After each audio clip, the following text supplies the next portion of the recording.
Welcome students आज का जो मेरा सेशन है वो इकोनोमेट्री को लेकर है। आज हम इकोनोमेट्री में बात करने जा रहे हैं कि हम लीनियर रिग्रेशन मॉडल को क्यों यूज़ करते हैं, क्यों अप्लाई करते हैं और इसकी एप्लीकेशन क्यों होती हैं। तो बेसिकली कुछ वजूहात होती हैं जिन वजूहात की बिना पर हम इसे समझ लेते हैं कि ये जो हमारी टर्म्स एंड कंडीशंस हैं ये यहाँ अप्लाई की जाएंगी। बेसिकली हम इसको एक तरह से यूँ समझ लेते हैं कि आज की स्लाइड में हम ये डिस्कस करेंगे कि लीनियर रिग्रेशन मॉडल को हम क्यों अप्लाई करते हैं कि हमें रिजल्ट फाउंड हो या हमारे पास रिजल्ट क्लियर हो। ये क्यों किया जाता है इसके बारे में डिस्कशन करते हैं और उसको बताते हैं कि किस किस तरह से हम इसे समझ सकते हैं।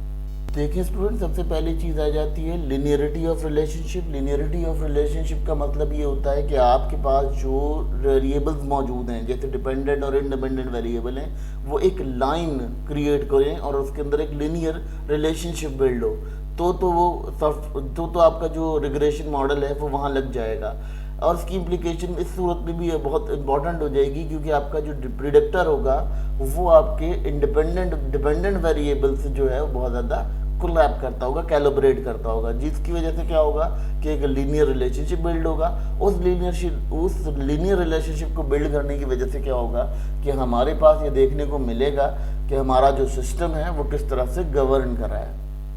तो हम अगर वहाँ पे इसकी इम्प्लीकेशन करते हैं तो ये हमारे लिए बहुत फ़ायदेमंद और बहुत ज़्यादा सूदमंद साबित होगा। फिर आ जाते हैं जी इंडिपेंडेंस और ऑटो कोरिलेशन। ऑटो कोरिलेशन जब आपके पास मौजूद नहीं होती तो उससे क्या होता है, वहाँ पर भी रिग्रेशन मॉडल बहुत अच्छे से अप्लाई हो सकता है क्योंकि ऑटो कोरिलेशन में ये होता है कि बाद दफ़ा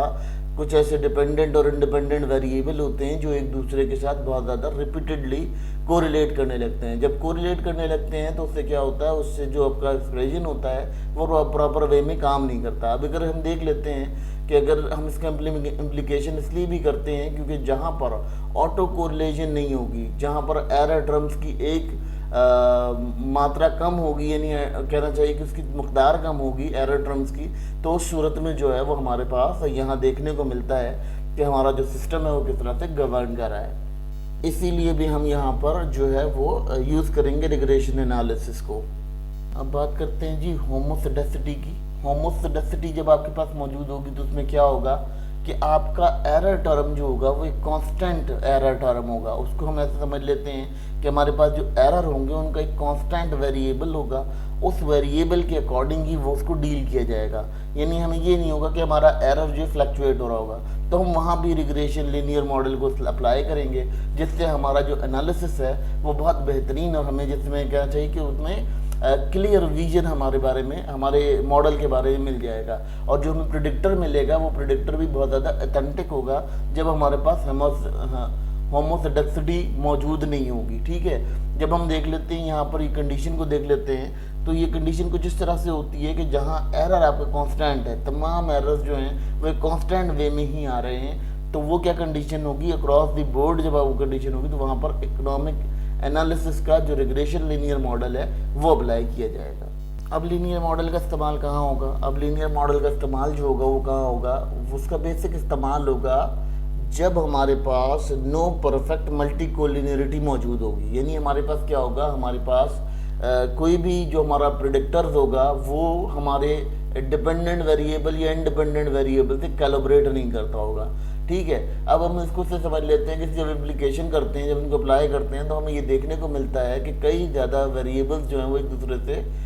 कोरिलेट कर रहे होते हैं। लेकिन यहाँ पर जब आप देखते हैं तो यहाँ पर जो लीनियर मॉडल हम अप्लाई करेंगे वहाँ यही होगा कि हमारा जो इंडिपेंडेंट वेरिएबल होगा वो हमेशा एक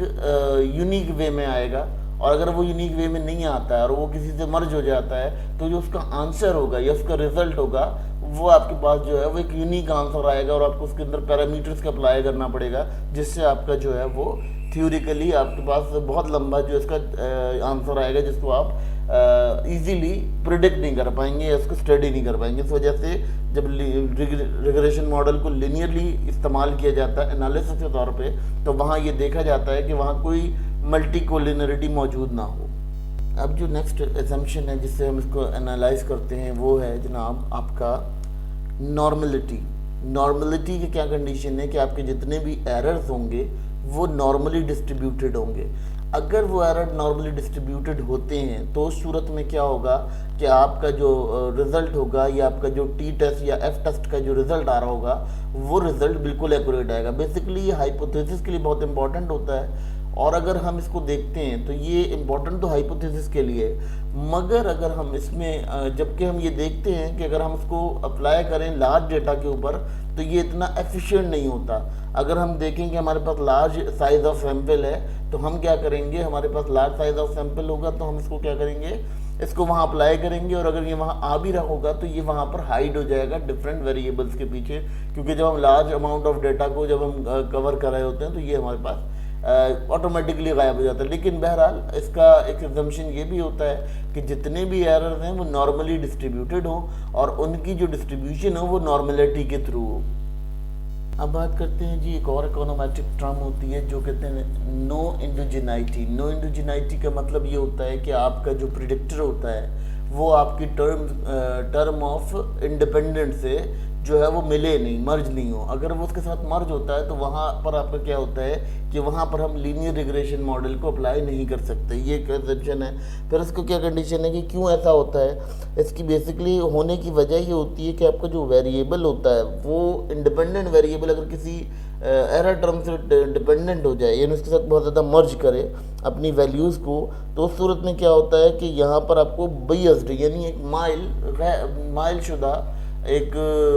एक्सप्रेशन देखने को मिलता है, जिससे क्या होता है कि जिससे आपकी जो एनालिसिस होता है, रिग्रेशन एनालिसिस, वो आपका क्लियरली आपको रिजल्ट नहीं दे पाता है, तो ये आपकी ज़रा प्रॉब्लम रहती है। तो ये एक सिस्टम है जिसको हम देखते हैं कि इसकी वजह से भी हम लीनियर रिग्रेशन मॉडल को एक्सेप्ट नहीं कर पाते इस माहौल के अंदर। अब बात करते हैं जी, यहाँ पर वो एक और पॉइंट कहता है जी नॉन रैंडम प्रिडिक्टर्स का मतलब ये कहता है कि अगर आपके पास एरर टर्म मौजूद है तो उसका उस प्रेडिक्टर से सेपरेट होना इंतहाई ज़रूरी है। ठीक है,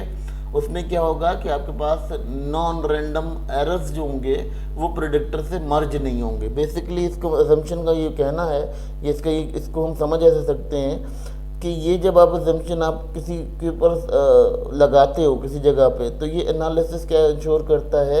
ये आपके लिए एस्टिमेशन जाहिर करता है आपके डिपेंडेंट वेरिएबल की और इंडिपेंडेंट वेरिएबल यानी प्रेडिक्टर की। ठीक है, तो जब आप देखते हो कि आपकी जो एरर टर्म है वो मेजर्ड नहीं है, उसकी एक मेजरमेंट नहीं मौजूद, तो उस सूरत में क्या होता है कि आपके पास जो आपका रिजल्ट होता है वो बिल्कुल क्लैरिटी की फॉर्म में आ जाता है, और आपको प्रेडिक्टर और जो आपका कोएफिशिएंट होता है उसके साथ आपको मर्ज करने में बहुत आसानी हो जाती है, उसको आप आसानी से मर्ज कर पाते हो। ये जो एजम्पशन है ये कहता है कि नो एरर, यानी आपका जो एरर मेजरमेंट ऑफ एरर है वो इंडिपेंडेंट वेरिएबल के अंदर मौजूद नहीं होना चाहिए। उसकी वजह बेसिकली क्या है कि जब आपके पास डिपेंडेंट वेरिएबल के अंदर एरर मौजूद होता है तो वो क्या करता है, वो आपकी जो कैलकुलेशन होती है उसको कंसिस्टेंट नहीं रखता। ठीक है, वो क्या करता है, उसको वहाँ ठहरा देता है, उसी डेटा के ऊपर ठहरा देता है, जिससे क्या होता है आपको ये देखने को मिलता है कि आपका जो सिस्टम होता है वो अपने एरर टर्म्स के अकॉर्डिंग काम नहीं कर रहा होता। तो स्टूडेंट्स, अगर हम यहाँ ये बात करते हैं कि जो आपका डिपेंडेंट वेरिएबल है, इंडिपेंडेंट वेरिएबल और डिपेंडेंट वेरिएबल के बीच में जो रिलेशनशिप है वो उसका जो एरर्स हैं वो बिल्कुल एक्यूरेटली आइडेंटिफाइड होंगे, तभी आप इस एनालिसिस को अप्लाई कर सकते हैं। अदरवाइज ये जो है आपको क्या करेगा कि ये यहाँ पर ब्लॉक कर देगा, यानी आप इसको फर्दर आगे मल्टीप्लाई या इसको मज़ीद आप इसके, जैसे आपका डेटा शिफ्ट हो गया और आपने इसको मज़ीद आगे कंटिन्यू करना चाहा तो ये वहाँ कंटिन्यू नहीं करेगा, तो ये एक बड़ा इसका प्रॉब्लम होता है। और ये बायस्ड किस्म का, यानी माइल किस्म का, यानी माइल कहते हैं कि उसको जो है ना स्टॉप कर देता है। बेसिकली माइल का मतलब यहाँ पर यही है कि वो उसको स्टॉप कर देता है उन्हीं सिनेरियोज़ के अंदर जिस सिनेरियो में चल रहा होता है। अब अगर हम इन असम्पशंस की एप्लीकेशन करते हैं या इनका निचोड़ देखते हैं स्टूडेंट्स, तो ये कहाँ लगता है, किस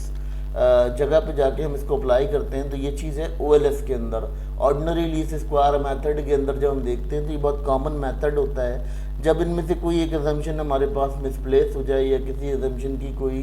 जैसे कहना चाहिए कि इस तरह का कोई भी असम्पशन उसमें शॉर्ट हो आपके मॉडल के अंदर, तो वहाँ हम इसको OLS को अप्लाई करते हैं। OLS को अप्लाई करने से क्या होता है कि हमें एक प्रॉपर रिजल्ट मिल जाता है रिग्रेशन का। फिर हमारे लिए एक रिग्रेशन का वैलिड रीज़न बन जाता है। ठीक है, फिर उसके बाद क्या होता है, ये इकोनोमेट्रिक के अंदर बहुत कॉमन होता है। इससे क्या होता है, ये आपके अनबायस्ड एरर्स को भी